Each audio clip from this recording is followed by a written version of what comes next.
Muy buenos días. En otra cita aquí en el consultorio de La Voz. Y hoy me acompañan dos fantásticos chicos que tienen varias cosas en común. Primera cosa en común, nacionalidad. Ambos son cubanos. Segunda cosa en común, profesionales de las artes escénicas. Adiel Quintero, no, además no tenemos en común el apellido, eso sí.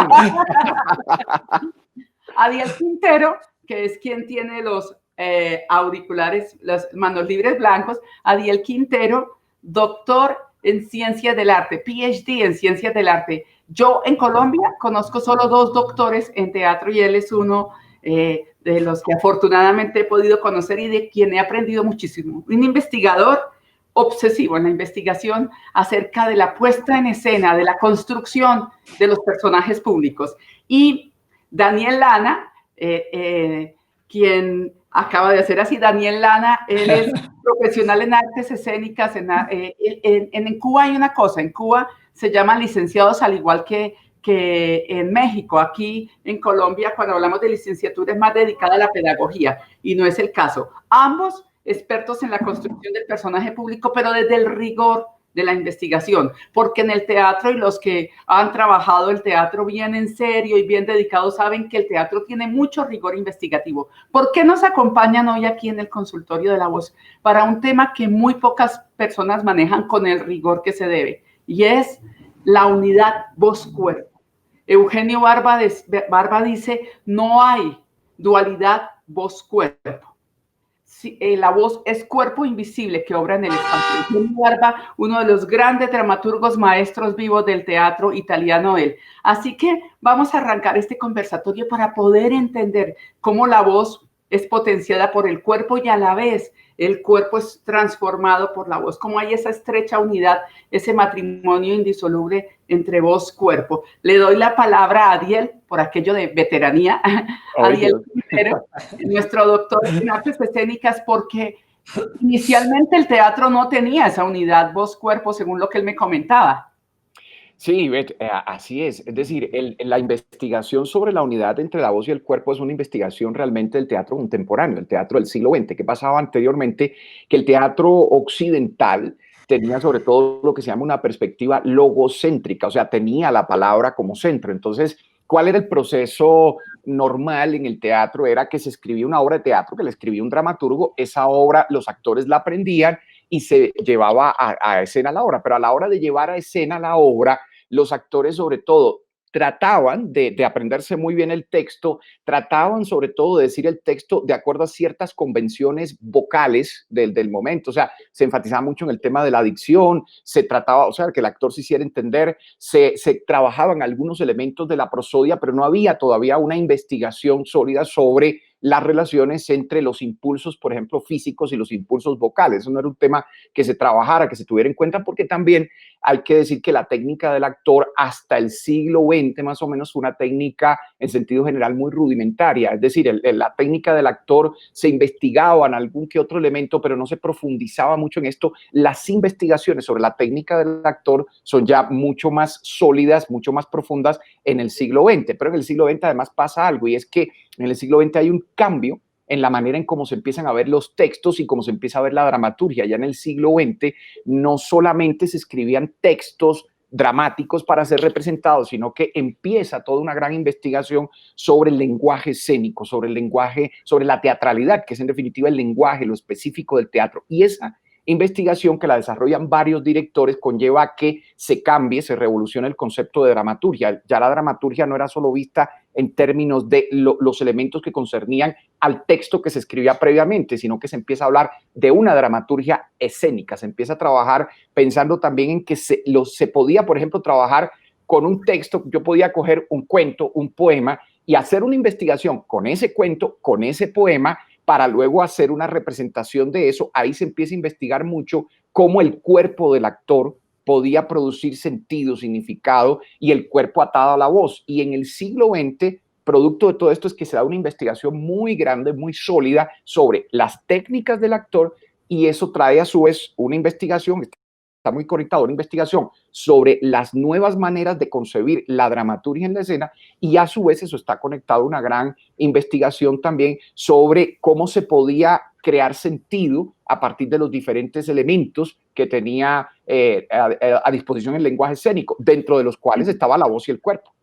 Entonces, déjame, antes el teatro se basaba en la palabra, en el logos, la palabra, el conocimiento y una voz que lo acompañaba. Yo alguna vez leí, corrígeme si estoy en lo correcto o no, que en la antigua Grecia los primeros actores se apoyaron en los oradores y justamente se basaba más en la oratoria y técnicas de oratoria, es decir, que el cuerpo en ese momento era un tantico olvidado. ¿Tenía que ver eso con alguna censura sobre el cuerpo o algo así? No necesariamente, sino yo pienso que había un desconocimiento en ese, no era el momento. Yo pienso que cada investigación tiene sus momentos y se van dando por la manera como van evolucionando los lenguajes artísticos. En aquel momento el cuerpo era reducido a una serie de códigos de poses. Por ejemplo, se establecían determinadas poses, determinadas expresiones para representar los sentimientos, las emociones, y listo. O sea, el actor solo aprendía unos códigos, unas poses,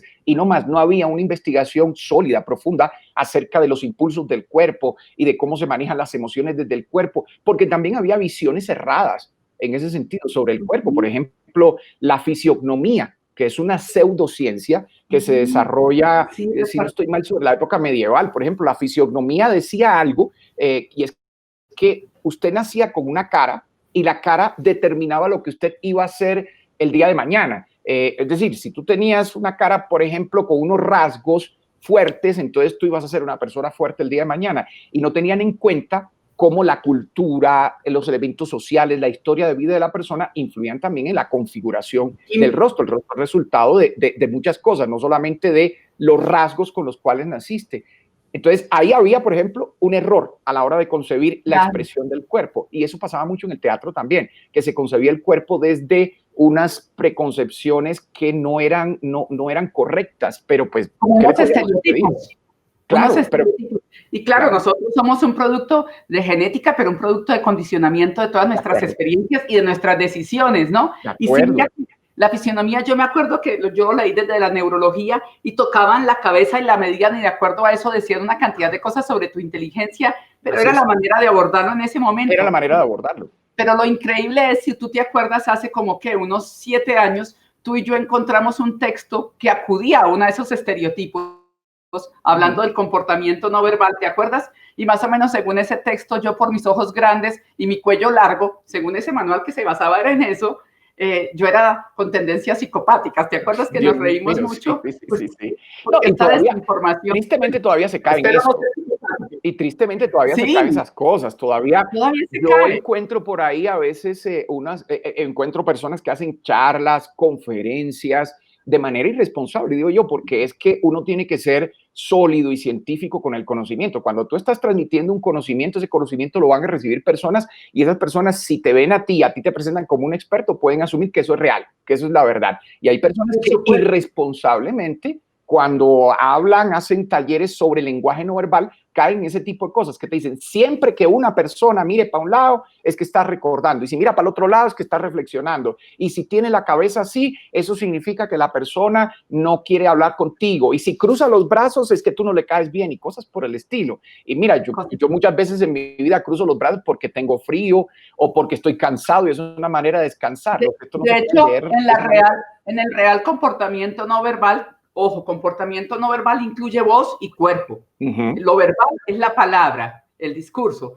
y lo no verbal es la voz y el cuerpo. El cuerpo, aspectos extralingüísticos; la voz, aspectos paralingüísticos. Ambos acompañan a el discurso. Y tú acabas de hablar acerca de los impulsos del cuerpo y las emociones en el cuerpo. Démosle la palabra a Daniel Lana, a ver, se me olvidaba algo. Ellos dos tienen también otra cosa en común, ahora que los tengo al lado y lado.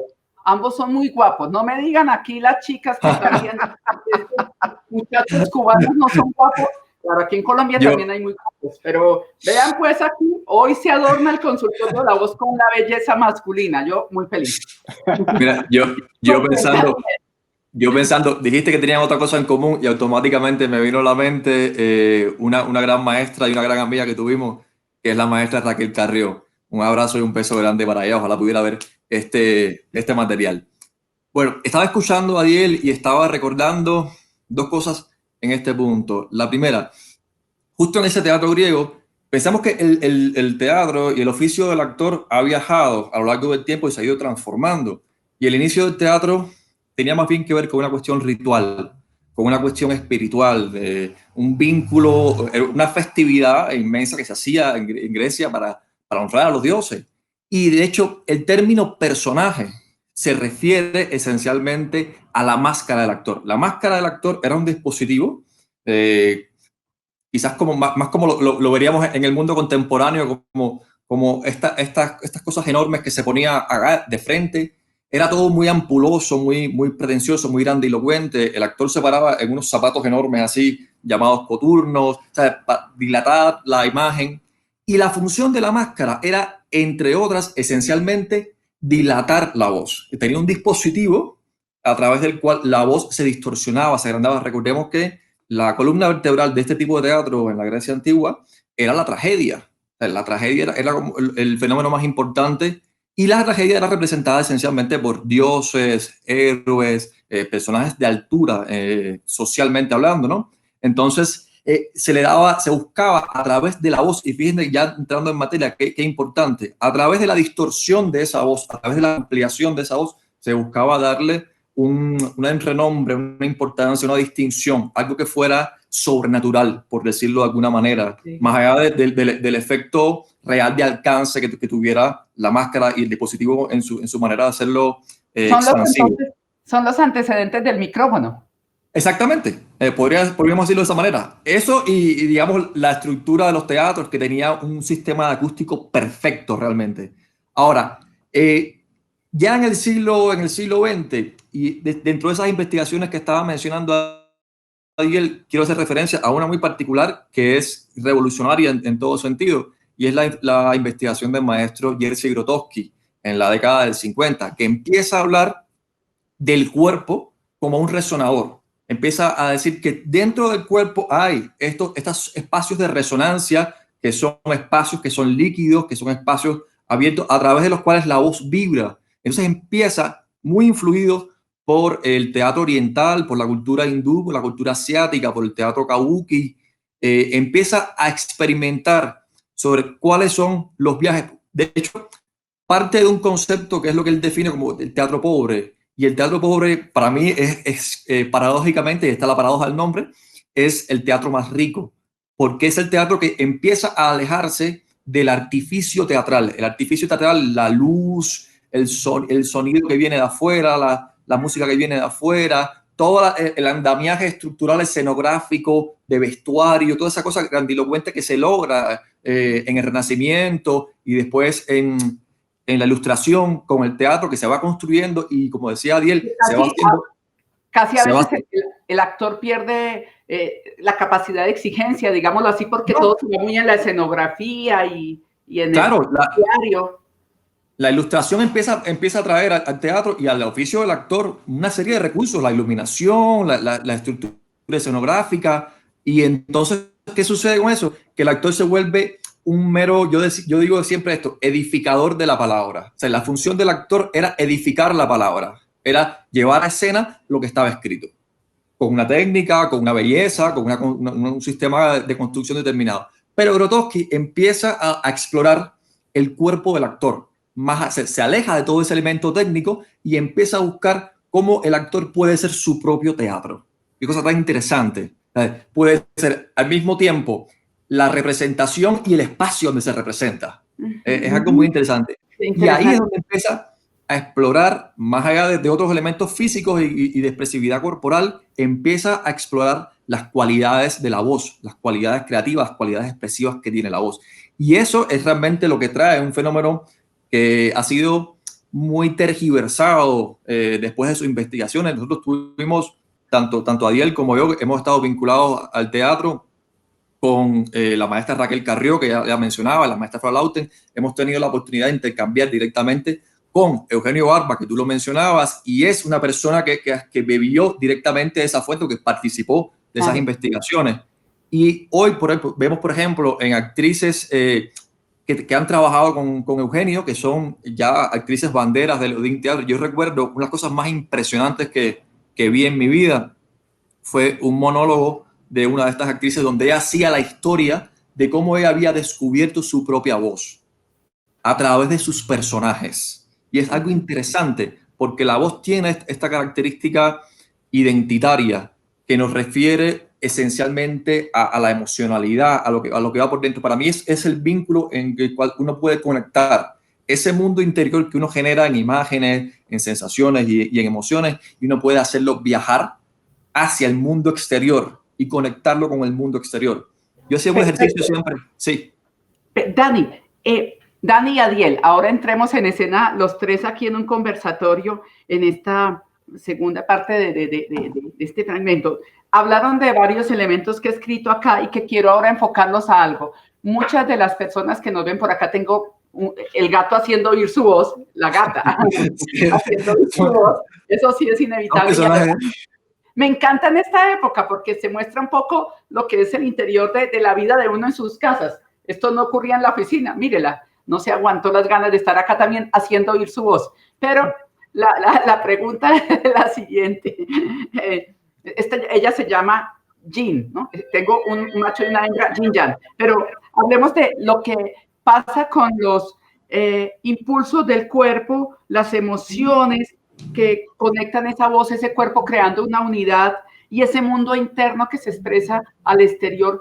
Pero enfoquémoslo ahora en la mayoría de personas que nos escuchan, que nos ven, que no son actores, sino nosotros en la vida diaria teniendo que comunicar con las exigencias, con los desafíos comunicativos. ¿Y quién es mejor que ustedes como actores y actores sólidamente formados para empezar a conectar eso a guías específicas de rescatar esa unidad voz-cuerpo, de lograr escuchar esos impulsos del cuerpo y hacer una presentación orgánica, no artificiosa y además que sea disfrutable y poder comunicar ese mundo interior de manera pertinente a nuestras exigencias exteriores? ¿Quién quiere empezar? El maestro Adiel, por favor. Bueno, mira, ahí hay una cosa muy interesante, porque es lo que te decía, retomando el tema de Grotowski, que te mencionaba Dani. Grotowski hace una gran investigación sobre la voz, pero trabajaba la voz siempre unida al cuerpo. ¿Qué pasaba antes? Y todavía pasa en algunas escuelas de teatro, por ejemplo, cuando se dictan clases de técnica vocal, las personas se centran mucho en la voz. Y tú dirás, pues claro, es técnica vocal, tiene que centrarse en la voz. Sí, pero cuidado, porque es que un enfoque plantea que es que tú trabajas la voz sobre la voz, por la voz, con la voz y descuidas al cuerpo, que es lo que ha pasado también cuando se trabaja la comunicación, que a veces también se trabaja la voz completamente desligada del cuerpo. Sí hay unos ejercicios específicos que uno hace sobre la voz para corregir determinadas cosas, sobre todo, por ejemplo, los ejercicios de dicción y demás, pero ya cuando tú piensas en cómo la voz transmite emoción, cómo la voz expresa y demás, siempre hay que trabajarlo unido al cuerpo. Y ese fue uno de los grandes hallazgos y uno de los grandes aportes que hizo Grotowski. Grotowski decía, de hecho, que uno tenía que trabajar como si el cuerpo cantara, como si el cuerpo hablara, o sea, no pensar, por ejemplo, que el canto es algo que hace la voz, no, el canto es algo que hace todo el cuerpo incluso la palabra hablada, él decía que tenía que nacer del cuerpo. Él decía una cosa maravillosa que algunas personas, incluso gente del teatro, todavía hoy en día no entiende muy bien, y es que Grotowski decía,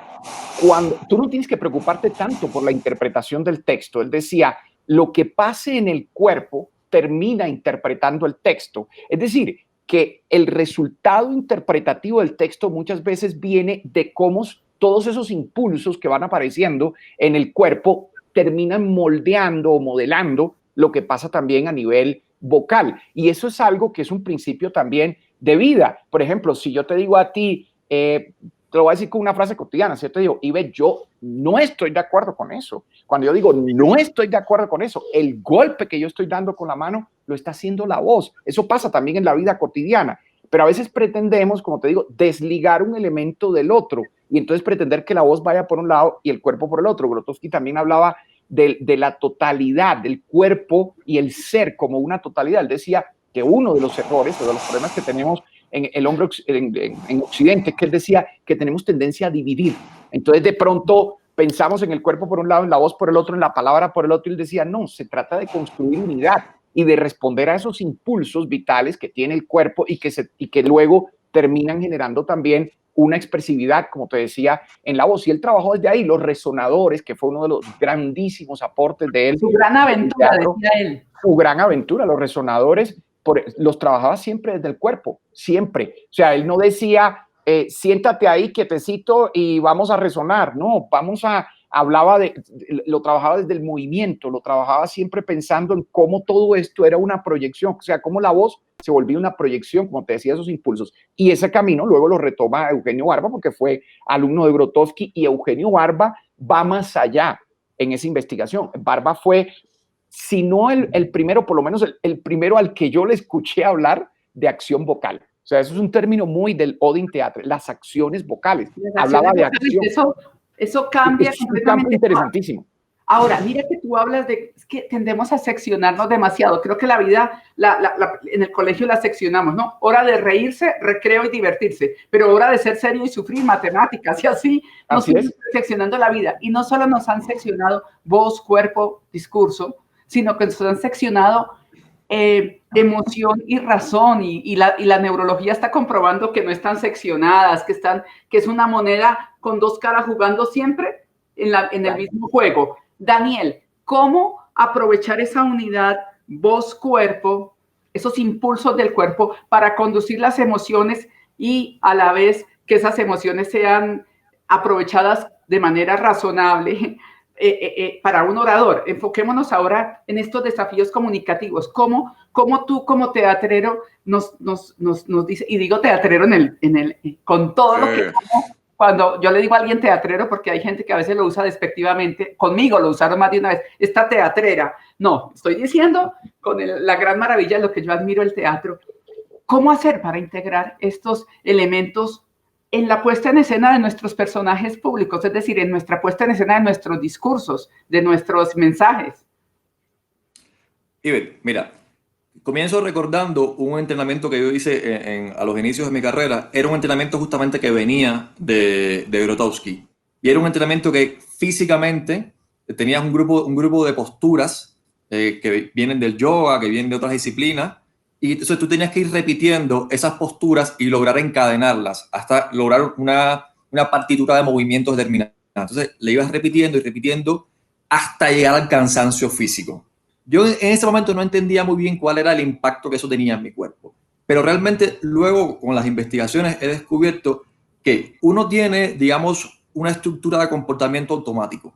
Ese comportamiento automático se va generando más bien por defecto. Es lo que uno va captando socialmente y se vuelve automático porque uno no es consciente de él. Entonces es la estructura, la partitura de movimiento que vamos siguiendo todo el tiempo. Esa partitura de movimiento es cuerpo y voz. Es el tono en que hablo, es el volumen en el que hablo, es la proyección de mi voz en los espacios en los que estoy, es la manera en la que me muevo. Ahora, ¿qué lograba yo con ese entrenamiento?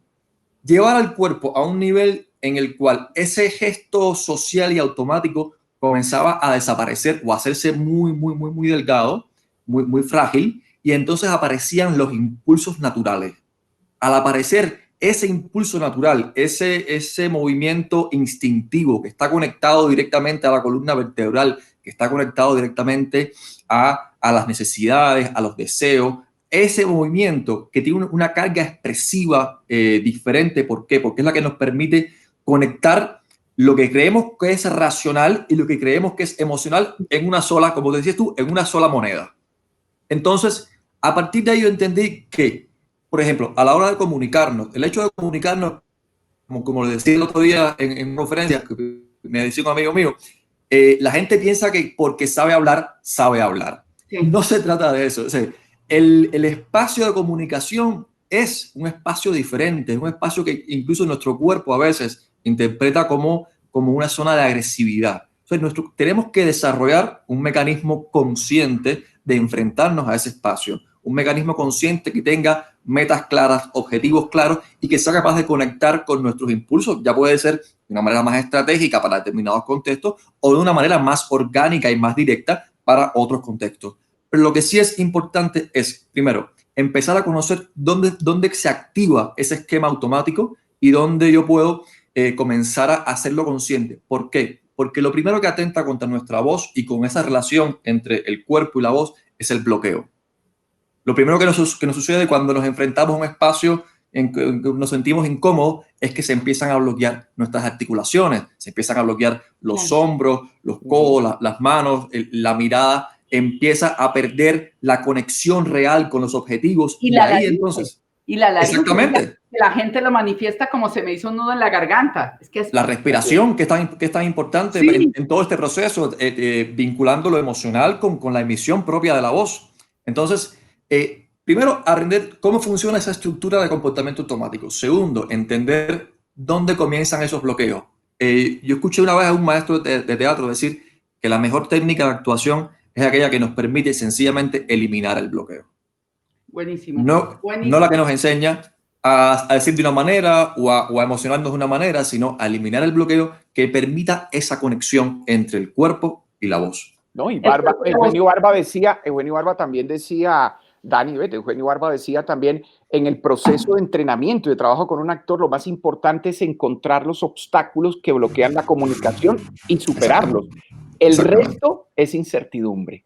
Eso me encanta, esa frase me encanta, y mira que una de las cosas que hemos hecho cuando trabajamos los tres, que nos encanta además cuando logramos eso, es buscar donde las personas tienen bloqueos y resistencias. A propósito de eso, Adiel, de que las personas que nos escuchan digan, bueno, porque Daniel hablaba de todo ese trabajo doctoral donde uno se agota hasta que el cuerpo por fin se rinde y de pronto también el cerebro deja de estar buscando las amenazas porque el cerebro nos defiende y busca amenazas. Claro. Es su naturaleza, esto viene desde que estamos allá en la época cavernícola, pero ¿cómo hacer? Porque, digamos, está viéndonos algún ejecutivo o una persona que trabaja en una oficina y dice, pero bueno, hago jogging hasta que quede cansada y ahí sí puedo hacer. No. ¿Qué le recomiendas tú para encontrar, para poder, primero, superar los obstáculos? Sí, pero primero encontrar cuáles son sus propios obstáculos y bloqueos y cómo trabajarlos. Misma pregunta para ambos, consejos a ese respecto. ¿Cómo encontrar estos bloqueos y resistencias? ¿Cómo superarlos y cómo poner a funcionar en la vida diaria, en una buena presentación pública, cuerpo, unidad, voz y cuerpo? Adiel, luego Daniel. Bien, y siento que estamos ahí en pregunta conclusiva, porque me dijeron por ahí que yo hablara o hiciera alguna señal de tiempo, ¿no? Entonces... Sí, porque Adiel es muy bueno manejando el tiempo. Daniel y yo somos unos apasionados, no que Adiel no lo sea, pero Adiel logra ser ponderado. Daniel y yo somos... Eso fue, me lo dio, le estaba comentando a Daniel ahorita, Ivette, que me lo dio la actividad como presentador de televisión, en la televisión. Yo me entrené mucho a ser muy medido con los tiempos. A veces tenía que casi que hablar editando de una vez para que después nos enredaran. Bueno, mira, lo primero es que para poder encontrar esos obstáculos, el trabajo debe ser con un experto.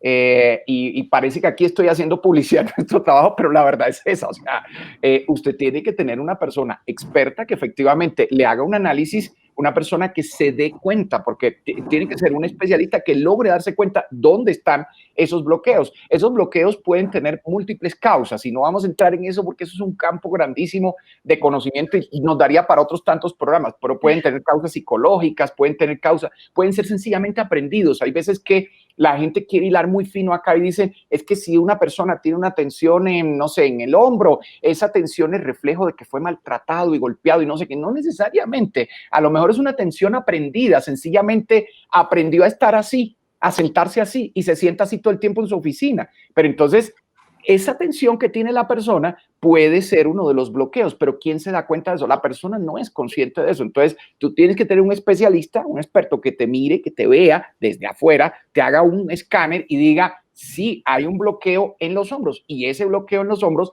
es el que está ocasionando dificultades, por ejemplo, en la emisión de las palabras. Entonces, se encuentran los bloqueos Y lo que tiene uno, lo que tenemos nosotros, por ejemplo, son ejercicios para superar esos bloqueos. El método, por ejemplo, nuestro, lo que busca es eso. En esencia, es lo que está planteando Eugenio Barba, y es: encuentra los obstáculos que bloquean la comunicación. Eso lo hace uno en un diagnóstico de un personaje. Te veo, te diagnostico y digo, estos son los obstáculos, y luego encuentra cómo superarlos. ¿Cómo se superan? Con ejercicios, con entrenamientos. Los ejercicios y entrenamientos ya lo que hacen es quitan el bloqueo. ¿Qué viene después? Como dice Eugenio Barba, es incertidumbre. Hay personas que a veces cuando le quitas un bloqueo, mira, y lo hemos visto, son personas que de repente dan un cambio impresionante, pero impresionante en su forma de comunicarse, incluso en las relaciones con los demás, en su interacción, en su asertividad, en muchos otros elementos. Hay personas que tienen que superar más bloqueos. Tú necesitas un trabajo, no sé, de 7, 10 sesiones, hay quien necesita 20,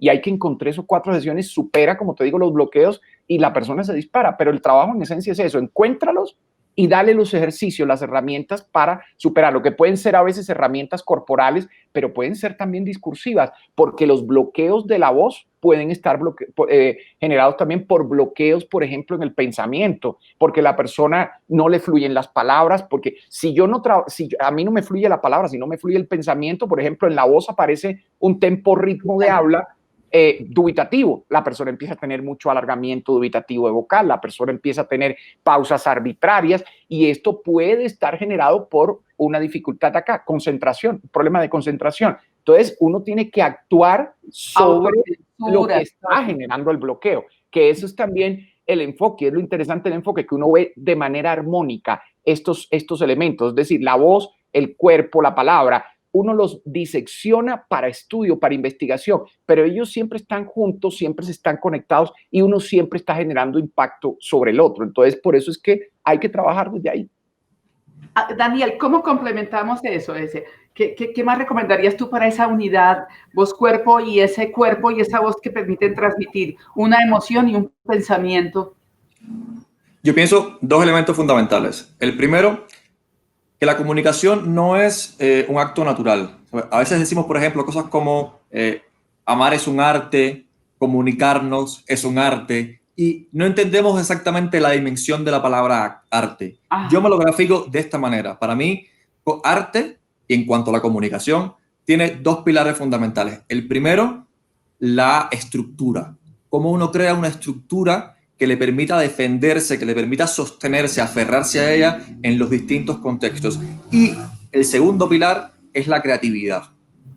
Cuando uno logra tener una estructura sólida, yo me voy con la imagen del trampolín, o sea, uno logra pararse en un trampolín y da un salto. O sea, ese salto es la creatividad. Es cuando uno logra conocer cuáles son los recursos que tiene, los recursos creativos que tiene a su alrededor, los recursos expresivos que tiene su voz, que tiene su cuerpo, y logra hacer un uso coherente de ellos. Porque al final lo que estamos buscando, Ariel decía, la coherencia entre la voz, el cuerpo y la palabra. Primero, esa palabra que viene del pensamiento, que es la estructura discursiva que seguimos. Pero también la parte de la palabra que no es solo el hecho, que no es solo el dato, que no es solo el argumento, también está la parte creativa de la palabra, cuando usamos metáforas, cuando usamos símiles, cuando usamos construcciones que aluden a lo sensorial. Esa estructura, conocerla, nos permite tener un punto a favor. El segundo, el cuerpo, o sea, conocer cómo el cuerpo se manifiesta, cuáles son los elementos, dónde está mi mirada, cuál es mi expresividad desde el rostro, qué hacen mis manos, qué impacto tienen todos estos elementos en mi proyección. No solo, que como decía el otro día, no solo pensemos en esto en una vía de un solo sentido, o sea, es una vía de doble sentido. Yo estoy enviando una información, pero al mismo tiempo mi cuerpo está produciendo una información que tiene un impacto sobre mi persona. Y el tercer elemento claramente es la voz. Entender la voz, primero de la manera fisiológica, cuáles son los órganos que intervienen en la voz, qué puedo hacer si tengo algún problema, qué puedo mejorar. Primero porque todos tenemos elementos desde los cuales nos han posicionado en los lugares en los que estamos. Elementos por los cuales destacamos sin duda alguna. Algunos destacan por el discurso, otros destacan por su capacidad de asociar datos, de asociar argumentos, otros destacan por su expresividad visual, física, otros destacan por la manera en que su voz es capaz de acariciar, de conectar, de persuadir. O sea, aquí es algo muy importante, Daniel, y es que porque que cada persona comprenda en totalidad con lo que, o sea, ¿qué tiene? Me metí una enredada, me acabo de meter una enredada, pero exactamente. Se me vinieron muchos pensamientos al tiempo, y es lo siguiente para todos los que nos oyen: nos centramos tanto en lo que nos falta, pero por favor, salimos a viajar con el dinero que tenemos, y en la vida el viaje se hace es con lo que tenemos. Tú acabas de decir eso y es muy importante, tener conciencia de qué nos ayuda a destacarnos para a partir de ello poder trabajar. Entonces, y ahí regreso al punto inicial, tener conciencia de eso, que son los elementos que nos hacen destacar, que nos hacen identificarnos de alguna manera, y tener conciencia también de, vuelvo al punto inicial, que hay una parte que no conocemos, que hay una parte de la que tenemos que explorar, tenemos que trabajar, porque todo es perfectible. Y si la comunicación es ese arte y tiene esa parte de ciencia y tiene esa parte que es la gran, digamos, la gran ausente de los sistemas de enseñanza del mundo. En el mundo nos enseñan matemáticas, nos enseñan ciencias exactas, ciencias sociales, pero nadie nos enseña cómo, por ejemplo, lidiar con una emoción, cómo lidiar con la frustración. Eso debía ser parte de ese programa de enseñanza desde los niños, de los niños en la escuela, porque nos permite entonces llegar a esta ciencia que es la comunicación. Exactamente. Perfecto. Ya para cerrar y ya en este despedirnos de este trabajo de unidad del voz-cuerpo, Ariel, para las personas que por ejemplo, dicen, no, me queda difícil consultar con alguien por mi momento económico y todo, ¿qué tips le darías en dos sentidos? Tips así como que le ayuden mientras, por ejemplo, mejora su situación, lo que sea que pueda consultar. ¿Qué tips le darías para lograr coherencia entre la voz, el cuerpo, el discurso y para encontrar esos bloqueos que le está impidiendo? Voy primero contigo y luego le hago otra pregunta a Daniel, basándome en lo que anoté de lo que me decía. Para mí hay un tip esencial. No te voy a hablar de tips, sino hay uno. Voy a decir uno esencial, y es trabajar sobre su relajación. Decía... yo tuve una maestra en mi carrera que siempre decía: la tensión es la enemiga número uno del actor. Y yo digo, la tensión es la enemiga número uno de la comunicación y es la enemiga número uno de la vida. De la interacción. De la interacción, de todo. Entonces, lo que le digo a esa persona es que trabaje sobre su relajación, la relajación de su cuerpo, con el ejercicio que sea. Hay muchas maneras de trabajar la relajación. Hay quien se relaja con el yoga, hay quien se relaja haciendo ejercicio físico, hay quien para relajarse hace ejercicios de teatro, o sea, pero que trabaje sobre la relajación de su cuerpo, que identifique dónde tiene las principales tensiones. Es en el cuello, es en los hombros, es en los labios, en la mandíbula, es en la frente, es en los pies, en sus manos, que encuentre dónde están sus tensiones y que busque relajar esas tensiones. Ya el hecho de relajarnos ya es un primer gran paso para poder empezar a expresarnos orgánicamente. Y de hecho, la mayoría de las escuelas de actuación, lo primero que hacen con el actor es relajarlo. Eso es de lo primero que tú aprendes en una carrera de actuación. Casi que clase número 1 de expresión corporal o de actuación es clase de relajación. Y ese es para mí el primer elemento fundamental. Concéntrense en encontrar sus tensiones y en quitarlas. Genial, genial. Entonces, ser un hunter, un cazador de las tensiones que uno tiene y poderlas manejar. Que nosotros desde la fisiología, los que trabajamos en fisiología, decimos: detecte dónde están sus hipertonías, muy alto tono muscular, detecte dónde están sus hipotonías, muy descuidado el tono muscular, y busque la eutonía, es decir, el adecuado tono muscular. Genial, muy buen consejo. Y hay muchos métodos en internet a los cuales la gente puede acudir y muy buenos.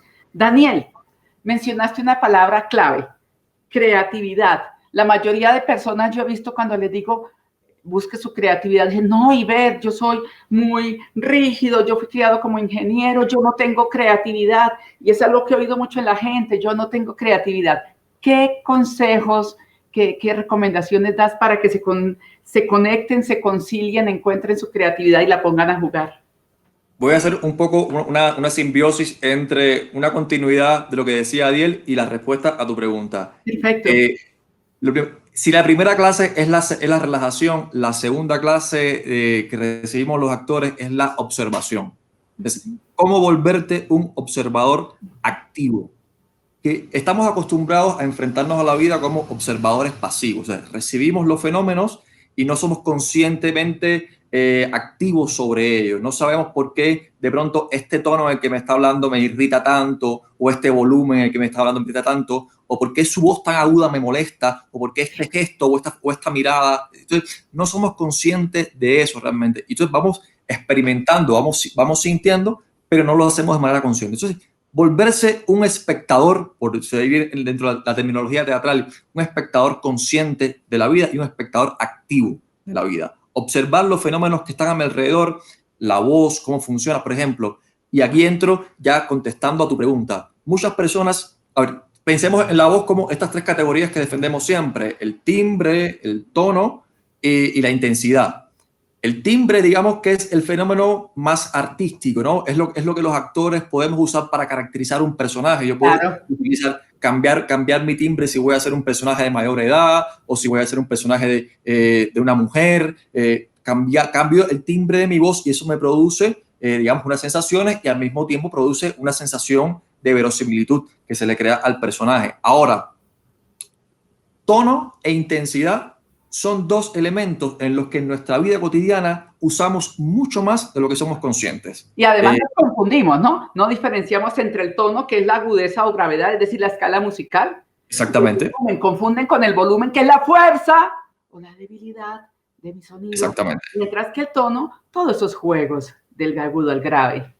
Sí. Exactamente. Entonces, por ejemplo, ese caso que hemos visto mucho, personas que dicen, pero es que yo no soy así, yo no soy tan expresivo. Y de pronto, yo siempre pongo un ejercicio que viene de una metodología norteamericana, que es la maestra Jutta Hagen, y yo le llamo el ejercicio de las 3 llamadas. Yo le pongo a una persona que ubique en un teléfono tres llamadas posibles de 3 personas que están en diferentes instancias sociales y emocionales en relación con ella. Es decir, la primera puede ser tu jefe superior, el importante, ese que te pone un poco tenso. La segunda puede ser tu pareja, y la tercera puede ser tu madre o tu hijo, o sea, buscar, uno se da cuenta automáticamente, los primeros cambios que se registran están en el tono. Por ejemplo, cuando hablamos con ese jefe, siempre buscamos una tonalidad un poco más grave, un poco más seria, para darle a entender que hay control, que hay seriedad. Buscamos ese tono un poquito más grave. Cuando hablamos con la pareja, automáticamente ese tono empieza a ser mucho más modulable, mucho más suave, mucho más flexible. De pronto puede ser agudo, pero también puede ser mi amor, o puede ser, ay, mi amor. ¿Sabes? Uno juega más con eso. Y ya cuando hablamos, entonces, por ejemplo, con un hijo, o buscamos otra, automáticamente esos cambios están produciéndose todo el tiempo. O sea, nuestra identidad no es una piedra, no es algo sólido, es un fenómeno fluido que va cambiando en la medida que vamos interactuando con las personas, con los fenómenos. Entonces, entender eso, entender que todos esos recursos están ahí, solo que tenemos que hacerlos visibles y, de ser posible, utilizarlos en nuestro favor. Y ahí es donde interviene, como decía Adiel, la ayuda de un especialista, que nos ayuda a ver esos fenómenos en nuestro cuerpo, cómo se producen, y nos ayuda a proyectarlos hacia otras zonas, hacia otros espacios, porque sí, yo entiendo que relajarse es muy importante, pero de pronto, cuando estamos en esos momentos de tensión que tenemos que hablar en público o que tenemos que hablar frente a una cámara, uno dice, ¿cómo? ¿Cómo me relajo? Y ahí está la ayuda de esa persona que viene de afuera y nos ayuda a mirar dónde están las tensiones, qué está pasando en nuestro cuerpo, qué está pasando en nuestra mirada, qué estamos haciendo con nuestra respiración, que es tan importante también. Entonces, ese es mi consejo y la respuesta a tu pregunta. Ser un observador activo para poder comprender el impacto que tienen estos fenómenos en mí y en las personas que me rodean. Pues tiempo agotado. Creo que Adiel estaba pujando por nuestro tiempo, ya ven. Me pidieron que tuviera ese rol, a mí me dijeron. No, y me encanta. Yo quisiera tener a Adiel todo el tiempo conmigo porque él es tan organizado en todo. Y bueno, esto es la naturaleza del ser humano. Mire, ya lo decía Daniel, ya lo decía Adiel. Vivir es un arte.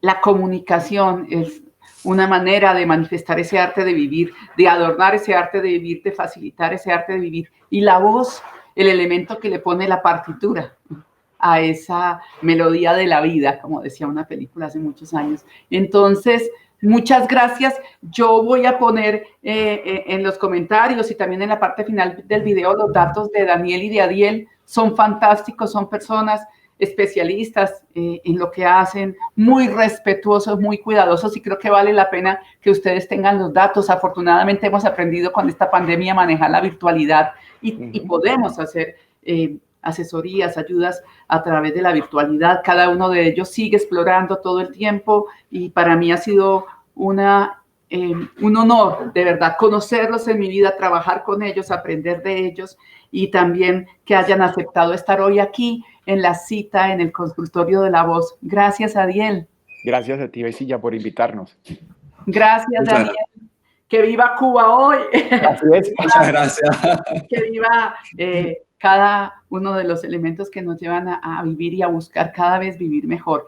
Y si este video te ha gustado y le das un valioso me gusta, a nosotros sí que nos gusta. Así que te invitamos a seguirnos en nuestras redes, te invitamos a que si este video te gusta, lo remites a quien cree que le favorezca mucho y también a que constantemente estés conectándote con nosotros, asistiendo aquí a la cita en el consultorio de La Voz para empezar a encontrar cada vez más elementos que nos lleven a hacer oír nuestra voz. Muchísimas gracias. Let's go.